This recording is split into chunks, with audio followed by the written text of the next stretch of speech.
Yeah, well, hello and good morning, everybody. It's a pleasure to be here. Thank you very much, Matthias, for your initiative, and Michael also for your organization. Thank you to all of yours. We've prepared ourselves and we've written a paper in English, so I'd suggest I just give the talk in English. However, if there are questions, I try to answer them also with the best of my German, which is, well, relatively speaking. So if I talk about we, that's three of us. So a part of me, it's like mission command, you know it, Auftragstaktik. So there's a commander that has a great intent and then someone has to do the job. And so that was Captain Borioli and First Lieutenant Flemming. We know each other since officer cadet school, where I was a Berufssoldat for 11 years. So it's a kind of a Stockholm syndrome that links us together. And now we're at military academy. And we asked ourselves, okay, maneuver warfare. The first trigger that came into my head is what I've been told. And ever since I've been told, I went on teaching others, wer steht, stirbt. Who stands still will die. So the goal was clear. We must somehow show that maneuver will never die. So that was the title that we handed in. However, research should be open-ended. You should not set the goal or the outcome before you've done your work. And unfortunately, we realized in the course of action that, well, actually, that's not true. So we feel that maneuver is dead.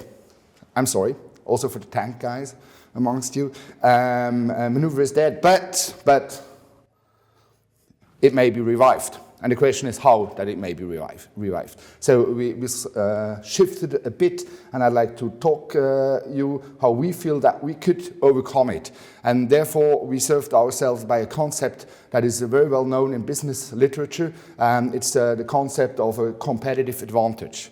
It's something that you will read a lot about in innovation literature, in business administration literature, because essentially that is what companies are facing everywhere and every day. They are also in a competition, and they kind of have to overtake or at least survive in an environment which is maybe not as hostile as a military battleground, but still is primed by conflicts, by a fight or about resources, about knowledge, innovations, capabilities.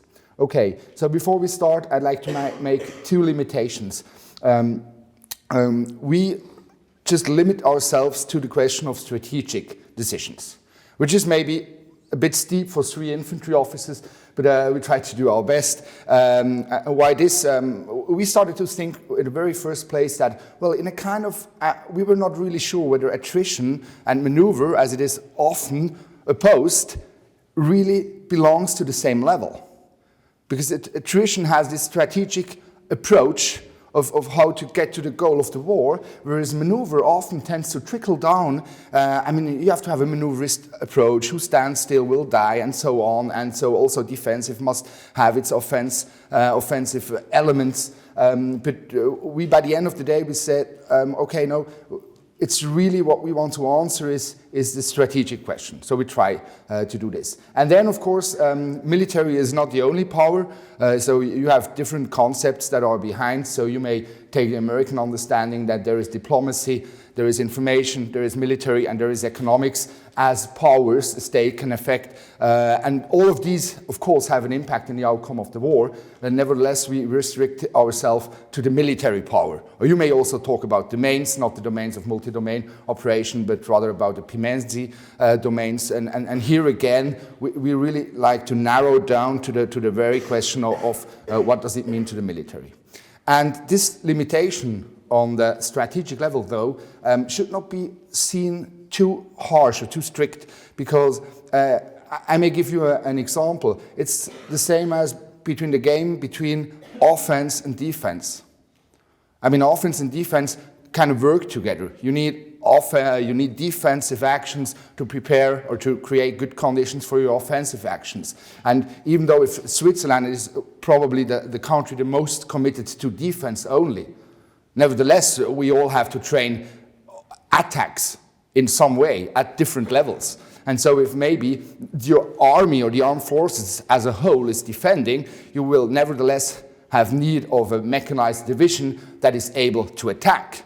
And then within this mechanized division, maybe you have a brigade that will rather play a defensive role by preparing, by having a blocking position. And within this blocking position, you will have battalions of which some will be ready to block, but other battalions will be ready to counterattack. And then the battalion who is ready to counterattack will have to protect its own flank during the counterattack. So again, you will maybe have one company within this offensive battalion, within this defensive brigade, within this offensive division, within this defensive armed forces, who is ready to counterattack, and within this counterattack, again, you will have some, you understood the game, and this kind of trickles down at the very last level. I mean, if we are fighting together and there's someone is throwing the hand grenade and the other one is covering him with fire, if you have fire and movement of two soldiers in the body system, you heard it yesterday, the body system is essential, gives the enemy someone else to shoot at. So you really have to have this interplay. And in mathematics, we call this self-similarity. I give you an example of this. So you can get closer and closer and closer, and there's always this offense-defense mix. And so if we restrict ourselves at this question of the strategic decision, we should always bear in mind that it can just look otherwise depending on the level, but by the end of the day, it kind of repeats the pattern itself. Not into infinity, as in this beautiful picture here, but yeah, at least down to the last man standing. Okay, so, and we also had to make some assumptions. In German, I usually used to say that mein Leben ist ein einziger Abstieg. Ich war zuerst Physiker und dann war ich Berufssoldat und jetzt bin ich Betriebswirt. Aber man kann nicht alles haben. So we have to simplify, and simplifying is very essential to get to the essential of the saying. So we restrict ourselves to two actors. There's blue and red. And of course, later you can think of having third parties, other parties, major, minor parties, and so on. And also what we do, and this is also something that you usually do in economics, you assume that these are rational actors. And I think this is very important. Often in the narratives we are following, we feel like, well, the enemy is just not, it's just not rational to attack Ukraine. That was the narrative going on in media everywhere. So hey, that's irrational. He's kind of irrational. I really think that we commit a big mistake if we expect the opposite to be irrational. Maybe there are other rationales behind, but the way of understanding how he is acting must necessarily rely on the assumption that he is within his own bounded rationality. That's what psychologists call it, bounded rationality. He is rational in itself and in its decision-making. And then also we hold that all decisions are based on perceptions. And that is kind of where this bounded rationality approach of psychology kicks in. It is rational, but only from the point of view you have at the very moment you are taking a decision. If you would have known better, you may have had another rational decision. But we are all limited in our knowledge, and we are also limited in our perceptions. Maybe I could add yet another limitation, and then I'll start with the content. And this is whether this is normative or descriptive, what we are doing here. I doubt that it is a good idea to be normative in this approach. So normative in the sense of, hey, it should look like this, it should look like this. I really felt also during a lot of that, there were very enlightening speeches the last days, but whenever someone tells me something normative like, well, in order to do that, we need to have clear and precise orders and commands.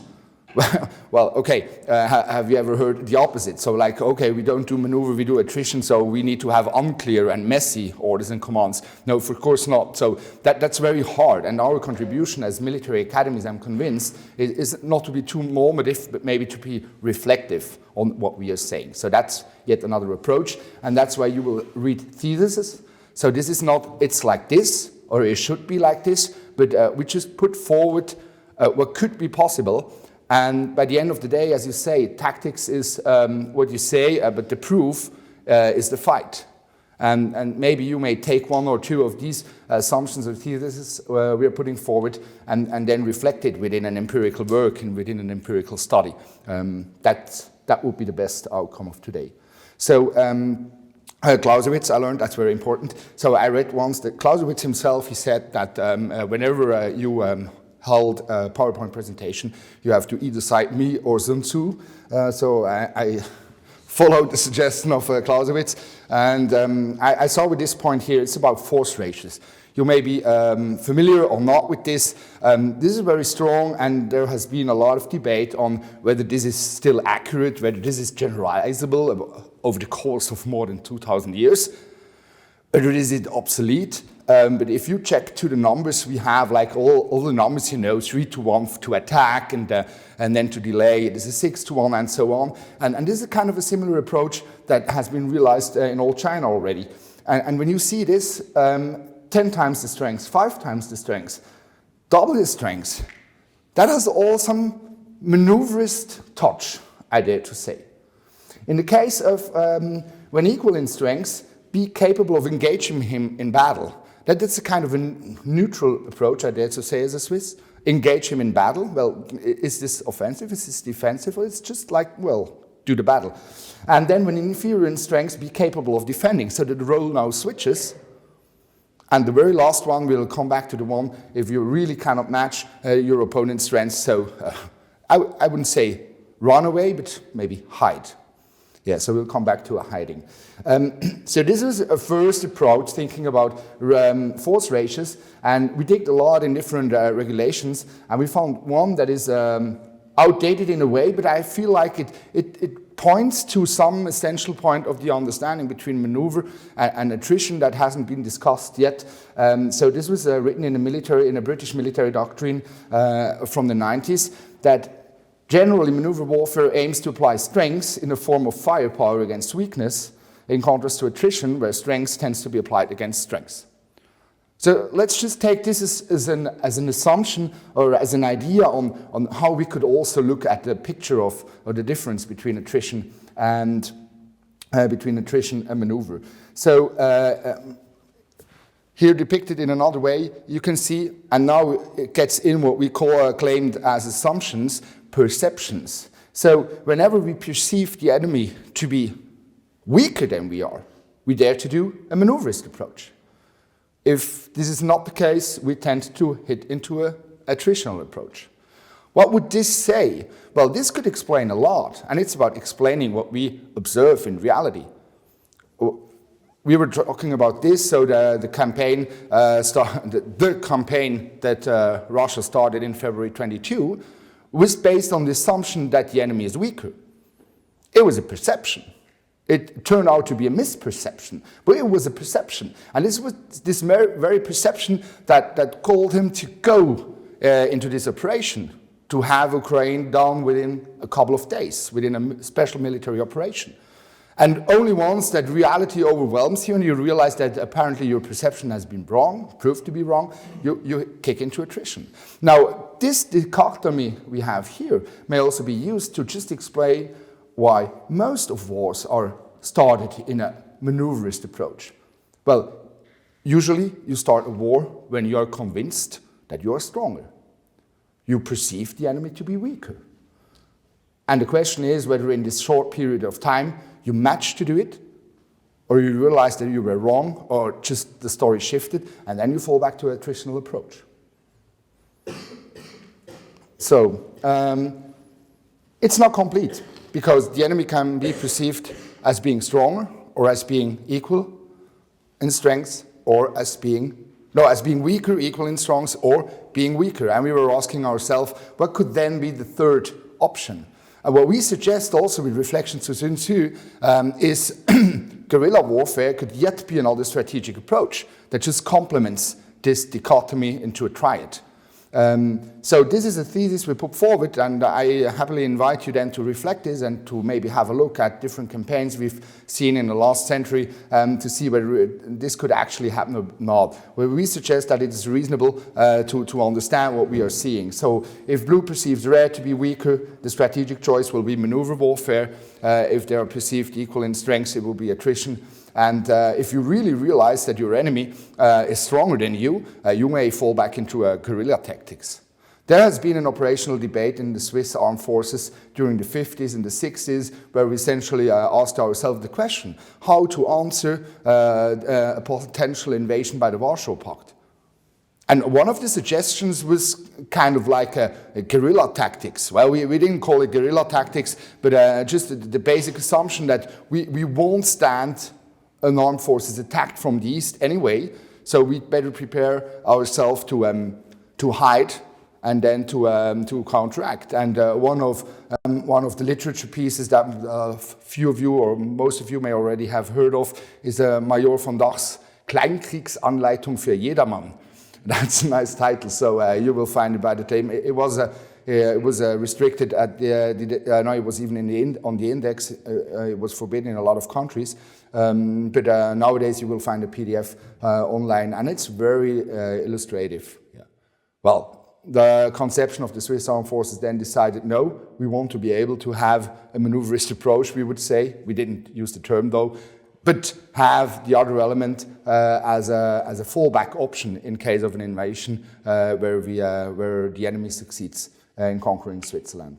So this is a thesis, and then out of the thesis come some corollaries. So this is like derivations of, if this holds to be true, most probably we can realize that it seems like the more attritional, the more equalized that the enemies are, the more static the combat becomes, and the more unequal the ratio, the force ratio is, the more dynamics you get. And you could make yourself an idea, or you can do a nice small Monte Carlo simulation, having dots playing against each other. And you see, I mean, as there are a lot of dots and there are very few dots, so this gives a lot of movement. And as the guerrillas are like kicking around from one edge to the other, or the same in a maneuverist approach, you have a lot of dynamics. But if it's equal in strength, so you will tend to have this static situation, this stalemate that we are witnessing right now in most parts of Ukraine. And also, another corollary is, what does this say to the way we are giving orders?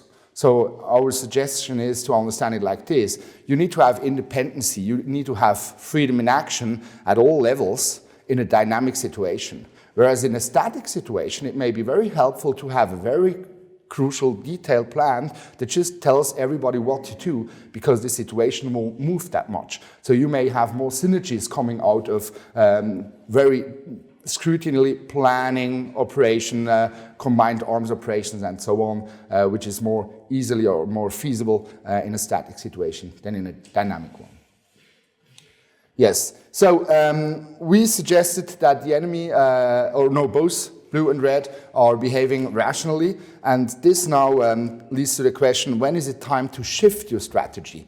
Well, the strategy needs to be shifted either because your perception changes or the reality behind the perception changes. But in either way, there will be strategic shifts. And so we gave name to them, and you see unfreezing and freezing basically is what may happen between attritional and maneuverist warfare, and there is also this overcourse between the attrition warfare and what we call guerrilla warfare, and which use the terms hiding and intensifying. You may read then in our paper once that it's sought out. We looked for examples in World War I, but also in Iraq, where you can really see these different movements, these changes in strategy. No, I guess we were writing about Afghanistan. Yes, we were, yes. Well, I say we, he did. No. Yes. Okay, what is the thesis number two? Thesis number two now is that armed forces tend to choose strategic options as right as possible on the spectrum. So, from your perspective, as right on the spectrum as possible in order to profit, to exploit their competitive advantage. I mean, of course, if you are of equal strength as the enemy, you could go into a guerrilla tactic. But it's just not reasonable if you are able to do it differently. And you could also stay within attritional warfare. But if you have the means of going into a maneuverist approach, and we dare to say, you will most probably tend to pick this strategic option. Of course, here again, we may discuss also later or for the coffee break or in the discussion whether this actually holds true, but it's a thesis we put forward. And coming out of the thesis then, if we ask ourselves how to overcome attrition and go back to maneuverist approach, this exactly goes to the point where we need to kind of unfreeze the conflicts. And that's now where business literature kicks in. What we realize is that it's innovation only, but not innovations only, but at least innovations do allow for new opportunities and are thus a precondition for unfreezing attrition warfare.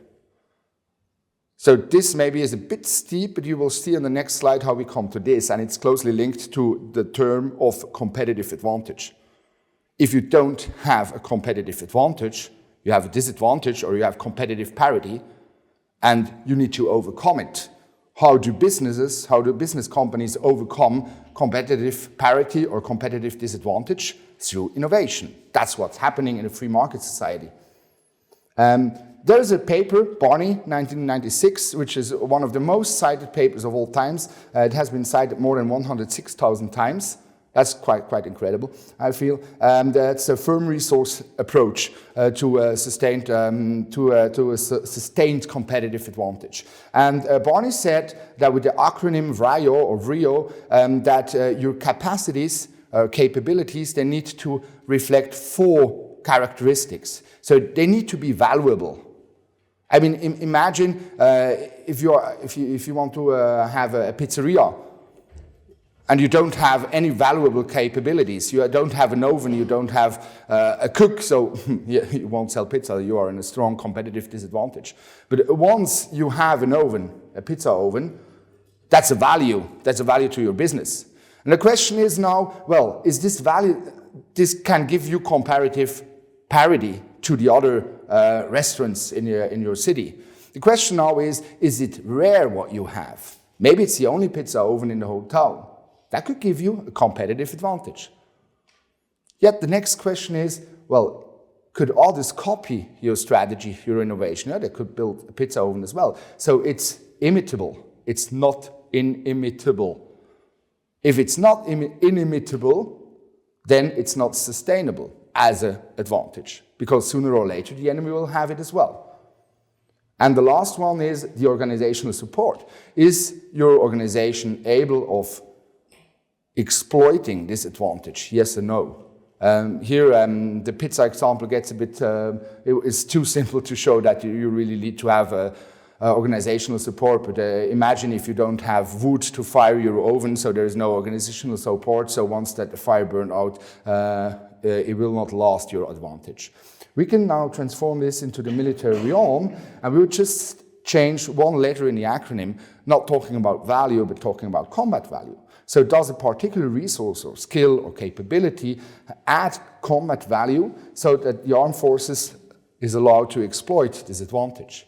And now we can run through the very same scheme and ask ourselves whether we have such capabilities that could be exploited on a long run to gain competitive advantage. We exemplified this in this table here, and you see again the summarizing below. So if you don't have the resource or the capability at all, well, that's a disadvantage. If you have it, but the others have it too, that's parity. And then only you realize when you have a rare, inimitable, and also organizationally supported innovation, then only you can exploit it in the long run. And that's our thesis number 3, that innovations provide only temporary competitive advantage if they are rare and add combat value, but to be sustainable, innovation must be both inimitable and organizationally supported. And this then we realized that to enable the shift towards maneuver warfare, armed forces in a static state are dependent on sustainable innovations to shift the balance of power in their favor for a sufficient period. That's not yet the answer to our question. So is there sustainable innovation? And now we have an issue. You see here this graph depicts the share of research and development spendings in the United States. And you see that somewhere around 1980, it's more or less exactly at 1980, business innovations, business R&D overcome governmental spendings on R&D. Now, of course, we can say, okay, there is more, there is not only military R&D, but it's a vast part of research and development, especially in the US. You have others, governmental spendings on research and development, and of course you have some private contractors that do also do research and development that finally pays in military advantages. But overall, we have a clear shift from a governmentally driven to a privately driven innovation landscape. And this puts a problem to the inimitability because the nature of business innovation is that it is more or less available. So off-the-shelf drones, commercial off-the-shelf drones, you can imitate this easily. Every innovation you pick from the business environment can be copied sooner or later by both sides of the conflict. So as long as we are living, and that's our conviction, we are living in a world where most of innovations are publicly available, or at least people can see them. And so how to gain sustainable competitive advantage if there is no innovation that is restricted to your armed forces only? You will never get into a sustainable advantage situation. You will only have temporary advantage. You may be the first one to use the drones, but they will use the drone as well, very fast. Maybe the same for AI, maybe the same for a lot of other innovations coming out of the civil situation. Here you see a qualitative graph of this situation. So imagine that there is some imaginary potential of research and development, and somewhere, somehow, the lines of what is realizable, what is applicable of this research and development crossed. Be it in the 80s, be it at the end of the Cold War, but somewhere there around, business innovations overtook military innovations.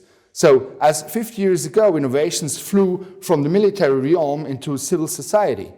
Nowadays, it flows the other way around. And that puts us to a problem, to a huge problem. So how can we overcome this? We say that maneuver warfare will remain dead as long as innovations are primarily based on civilian applications. They will never be inimitable. So is this the end of the story? Almost. We have, though, to look for innovations that are not only valuable, rare, inimitable, and organizationally supported, but how to find these? Don't forget that the enemy has such a chart as well. And now, one way out could be the following. There may be innovations that the enemy is not capable of exploiting due to, let's say,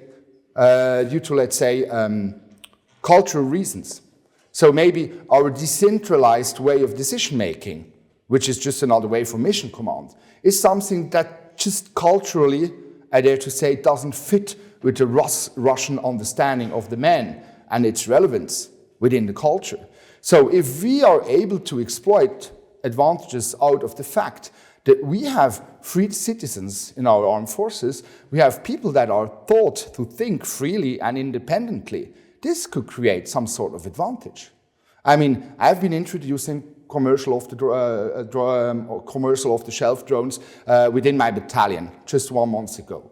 We ask for a credit, we get 20,000 francs, we buy 28 drones, so from like Galaxus and Amazon and so on, mostly DJI, but it's okay because, I mean, we are training. We just have to learn the TTPs, we have to get involved within this. And this was only feasible because such a battalion is of intelligent young people.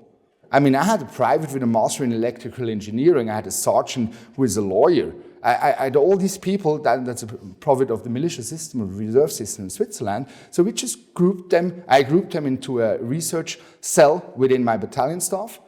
And then we run an experiment. We put forward 14 hypotheses and we run through testing. And this is something that we are capable of doing only because we are exploiting something that the enemy potentially does not have. So I just suggest to you, try to find innovations where the enemy has no organizational support. And this will mostly be for cultural reasons, I suggest. That's yet another suggestion.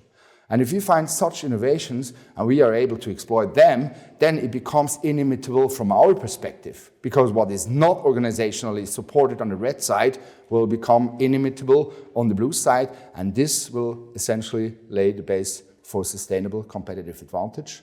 In our view, the only way back to maneuver warfare. Thank you for your attention.